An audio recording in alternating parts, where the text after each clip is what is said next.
Ketika azan, syaitan akan lari terketut-kentut. Kalau dalam hadis sebut macam tu, ada rumah terbakar kan.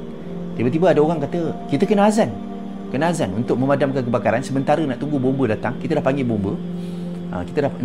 Dah panggil bomba. Sementara nak tunggu bomba datang tu, kita azan boleh memadamkan kebakaran. Jadi ini contoh, dia tak ada unsur fizikal ataupun unsur chemical. Apa kaitan antara azan yang kita laungkan di mulut dengan api terbakar? Apa kaitan dia? Memadamkan api, apa kaitan dia? Ada air liur termencik kat api ke? Tak ada. Tapi dia tak ada unsur chemical ataupun fizikal. Jadi kat sini dipanggil unsur ghaibiyat. Jadi bila unsur ghaibiyat, kita kena tahu apa dia punya dasar dia.